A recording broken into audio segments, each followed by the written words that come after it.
During the 15th century in Europe, when you were accused of something, you just didn't need a lawyer, you needed a fighter, because justice could be decided by a sword.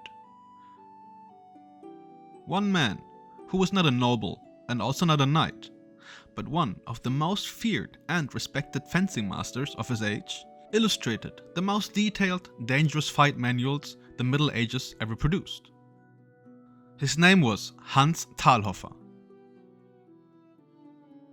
Probably not many of you have heard about him, neither did I, like 2 days ago. But he trained the elite, advised on courtroom duels, and left behind hand-drawn combat sequences that feel shockingly modern. His profession blurred the lines between violence, law, and even art. Today we are going to talk about Hans Talhoffer, the man who didn't just fight to survive. He drew the blueprint for how to win, the fight master who turned survival into an art form. But who was Talhoffer?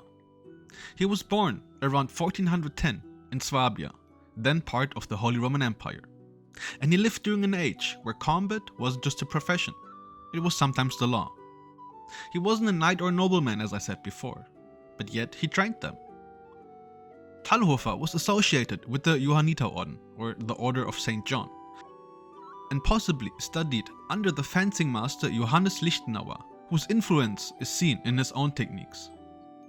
While we don't have a confirmed list of the people who Hans trained, one prominent figure tied to him was Luithold von Königsegg, a noble whose duel preparation is featured in Talhoffer's 1459 manuscripts.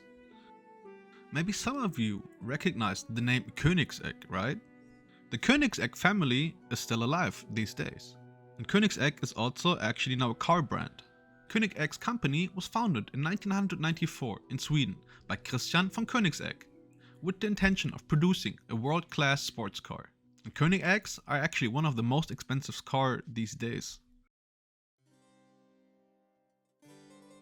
Talhoffer made a career out of preparing people for these legal justices by blade or duels, right? But I'm gonna explain these later on. He understood the psychology of fear, the rules of engagement, and the physics of violence. He was in essence a hybrid of a personal trainer, a lawyer, and a martial arts guru. Between 1443 and 1467, Hans compiled at least 6 Fechtbücher, fight books packed with visual instructions, like these ones here I'm showing you all the time. These are all from his books. They weren't generic manuals, they were custom built for individual clients, tailored to specific types of duels and weapons. He covered long swords, daggers, axes, shields, mounted combat, wrestling, and even judicial duels involving women. His illustrations are dramatic and intimate, capturing moments of tension, leverage, and final strikes.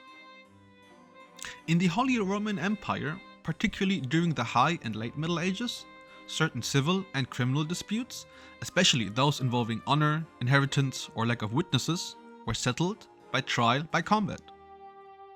This sounds kind of ridiculous, but this is how it was back then. And this tradition stretches back to Germanic tribal customs and was later codified in medieval law. Both sides swore an oath before a judge, and the outcome of the fight was considered a divine judgment. God would grant victory to the righteous, I guess, or to the more skilled one in this case. These fights followed strict rules. The weapons, armor, and battlefield were predetermined. Fights could be on foot or on horseback, in open arenas, or even in pits. Some involved unique restrictions. Talhoffer's job was to prepare his clients for these exact scenarios. He tailored the training based on the opponent's social class, the legal framework, and the chosen weapons. His 1459 manuscript, for instance, includes illustrated preparations for the nobleman Luithold von Königsegg, as I said before, and displays various duel conditions in vivid detail. His manuscripts are filled with side notes explaining legal contexts, oaths, and ritual gestures. This wasn't just training, it was a preparation for a life or death legal procedure. By Hans's views, trial by combat wasn't chaos. it was a courtroom with blades, right? It was kind of like a piece of chess in his way. You can see that his artwork is not static, it moves, right? Each figure he drew is in mid-action, pivoting, twisting, or reacting. It's kind of like a choreographed scene of, violence in a way. And he used red and black ink to emphasize motion, pain, or decisive points of contact. He didn't just sketch moves, he staged them like fight scenes from a storyboard, like a manga meets medieval arts kind of thing. And it's possible that Talhoffer used himself and his students as live models, for these illustrations. Because if you look very close at them, these images, they feel very lived in. The injuries, they look plausible, the postures feel painful, right? Everything looks very, very realistic. This thing is 600 years old, if you think about that. And his visuals have even inspired modern animators, historians, and game designers. For example, video games like Kingdom Come, Deliverance, For Honor, Mortau, Chivalry, and I think even Mount & Blade Bannerlord, they reference Talhoffer's techniques. Talhoffer's approach was systematic and tactical. He just didn't teach brute strength or flamboyant swings. He taught control, precision, and adaptability. His manuscripts cover principles like Winden, winding the blade to gain leverage, or Abnehmen, stripping or disarming an opponent. Hauptstücke, foundational sequences of attack and counter, or even half-swording, gripping the blade for leverage in armored combat. And he also emphasized timing, posture, and the mindset. He wrote about psychological dominance, feints, and exploiting hesitation. This wasn't just medieval brawling, it was a close quarter chess with weapons. After 1467, Hans Talhoffer disappears from the historical record. The Fechtbuch von 1467 is the last combat manual he wrote. It was created also in 1467 and commissioned by Count Eberhard I of Württemberg. The original currently rests in the Bayerische Staatsbibliothek, or the Bavarian National Library in Munich. And this is Talhoffer's last and final work, as I said. There is not much more known about him after that. This manuscript is one of his most comprehensive, including over 200 pages of illustrated combat sequences. Beyond that, little is known. No surviving letters, no death certificate, and no confirmed burial site. There is also no record of a wife, children, or confirmed students beyond Luthold von Koenigsegg.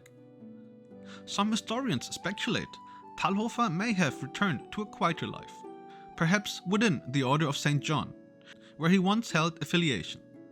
Others believe he may have continued teaching privately, but his name slowly faded, the same as salt culture declined with the rise of firearms.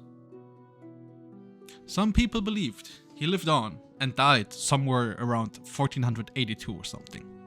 And some people even say he lived into the 1490s. But there is no written record. What remains is not his biography, but his blueprint and manuals.